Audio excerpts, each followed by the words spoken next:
சில நேரங்கள்ல தேவன் ஒரு மனுஷனை அபிஷேகிக்க தேவ ஊழியர்களை கொண்டு வருவார். ஆவியில நிரப்பப்பட்டிருக்கிற, அபிஷேகத்துல நிரப்பப்பட்டிருக்கிற தேவ ஊழியர்கள் அவர்கள் கைகளை வைக்கும் போது அவர்கள் மேல தேவ வல்லமை பாய், அக்கினி பாய். எலியாவுக்கு தேவன் அபிஷேகித்தார். ஆனா எலிசாவை அபிஷேகிக்க ஒரு எலியா தேவைப்பட்டது. எலியாவின் சால்வை தேவைப்பட்டது. அப்போ பவுலை அபிஷேகிக்க ஆண்டவர் அனனியா என்கிற ஒரு மனிதனை, ஒரு தேவ ஊழியனை ஆண்டவர் அனுப்புகிறார். ஏன்? அனனியா போய் பவுல் மேல கைகளை வைக்கும் போது பரிசுத்த ஆவியானவர் அனனியா மேல இறங்கி வர. அதுதான் இம்பார்ட்டேஷன். ஒரு தேவ மனிதனுடைய கரங்கள்ல இருந்து, தேவ மனிதனுடைய வார்த்தைகள் இருந்து, தேவ மனிதனுடைய ஜெபத்திலிருந்து ஆவியானுடைய அக்கினி புறப்பட்டு வரும். சில தேவ மனிதர்கள் நல்ல ஆவியில நிரம்பி இருக்கிற தேவ மனிதர்கள் உங்கள் மேல கைகளை வைக்கும் போது அவர்கள் மேல இருக்கிற அபிஷேகம், ஆவியானுடைய வல்லமை உங்க மேல டிரான்ஸ்பர் ஆகும். தமிழ்நாட்டில் பல ஆண்டுகளுக்கு முன்பதாக தேவனால் வல்லமையாய் பயன்படுத்தப்பட்ட ஒரு தேவ மனிதர், பாஸ்டர் ஆசீர்வாதம் என்று சொல்லக்கூடிய தேவ மனிதர், அவர் மேல அப்படிதான் வழிந்து ஓடுகிற அபிஷேகம் இருந்தது. யாராவது அவர் பக்கத்துல போய் நின்னாலே அபிஷேகிக்கப்படுவாங்க. ஒரு முறை அவருடைய சபையில் இருந்த ஒரு அம்மா, அவருடைய கணவருக்காக பல ஆண்டுகளாக ஜெபம் பண்ணிட்டு இருந்தாங்க. அவருடைய கணவர் ஒரு ரவுடி. ஒரு இரவு, ஒரு மாலை வேளையில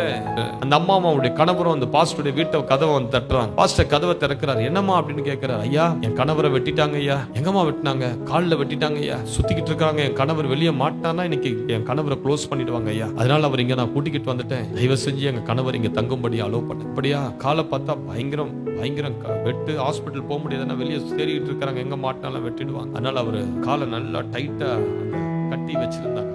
அவர் சொன்னாரு, சரி சரி, நீ போய் உன் ட்ரெஸ் எல்லாம் கட்டி போட்டுட்டு என்னுடைய லுங்கி இருக்குது, நீ எடுத்து கட்டிக்கோ. நான் ஒரு கூட்டத்துக்கு போறேன், நான் வந்துட்டு அதுக்கு பிறகு நம்ம ஹாஸ்பிட்டல் போறதா எங்க போறதுன்னு நம்ம யோசிக்கலாம்னு சொல்லிட்டு அவரு போயிட்டார். இவரும் அவருடைய மனைவியும் அவருடைய பெட்ரூம் அறையில போய் அந்த பாஸ்டருடைய ஒரு லுங்கி எடுத்து இவருக்கு கொடுத்தாங்க. அவங்க அந்த ரவுடி அந்த லுங்கியை கட்டிக்கிட்டு பாஸ்டருடைய பெட்ல படுத்தார். அவ்வளவுதான். கொஞ்ச நேரத்துல பார்த்தா அந்த வெட்டு காயமே மறைஞ்சு போச்சு. அப்பதான் அந்த ரவுடிக்கு வந்து அந்த நபருக்கு கண்கள் திறக்கப்பட்டது. அடடட, இவங்க ஆராதிக்கிற இயேசு இவ்வளவு வல்லமையானவரா? என் மனைவி வார வாரம் சபைக்கு வருகிற ஆண்டவர் இவ்வளவு அற்புதங்களை செய்கிறவரா? ஒரு ஊழியக்காரருடைய லுங்கிய கட்டினதுக்கே இந்த காலில் இருக்கிற வெட்டுக்காயெல்லாம் அப்படியே சுகமாயி எல்லாம் ஒட்டி எல்லாம் சுகமாயிடுச்சு. அப்ப இந்த தேவன் நமக்குள்ள வந்தார்னா நம்ம எப்படி ஆசீர்வதிப்பாருன்னு சொல்லி அந்த நபர் அன்றைக்கே ரட்சிக்கப்பட்டார். இயேசுவுக்கு தன் வாழ்க்கையை ஒப்பு கொடுத்தார். அப்படி அபிஷேகம் வழிந்து ஓடுகிற அளவுக்கு தேவ ஊழியக்காரர்கள் தமிழ்நாட்டில் இருந்திருக்கிறார். தேவ பிள்ளைகள் அப்படிதான் இருக்கணும். உங்க மேல இருக்கிற அபிஷேகம் ஓவர்ஃப்ளோ ஆகணும். லிமிட்டடா இருந்தா உங்களை வரைக்கும் தான் காத்துக்க முடியும். ஆனா ஓவர்ஃப்ளோயிங் அனாயிண்டிங் இருக்கு தெரியுமா? அதுதான் உங்கள் மேல இருந்து வழிந்து மற்றவர்கள் மேல பாய்ந்து மற்றவர்களை விடுதலையாக்கும், சுகமாக்கும்,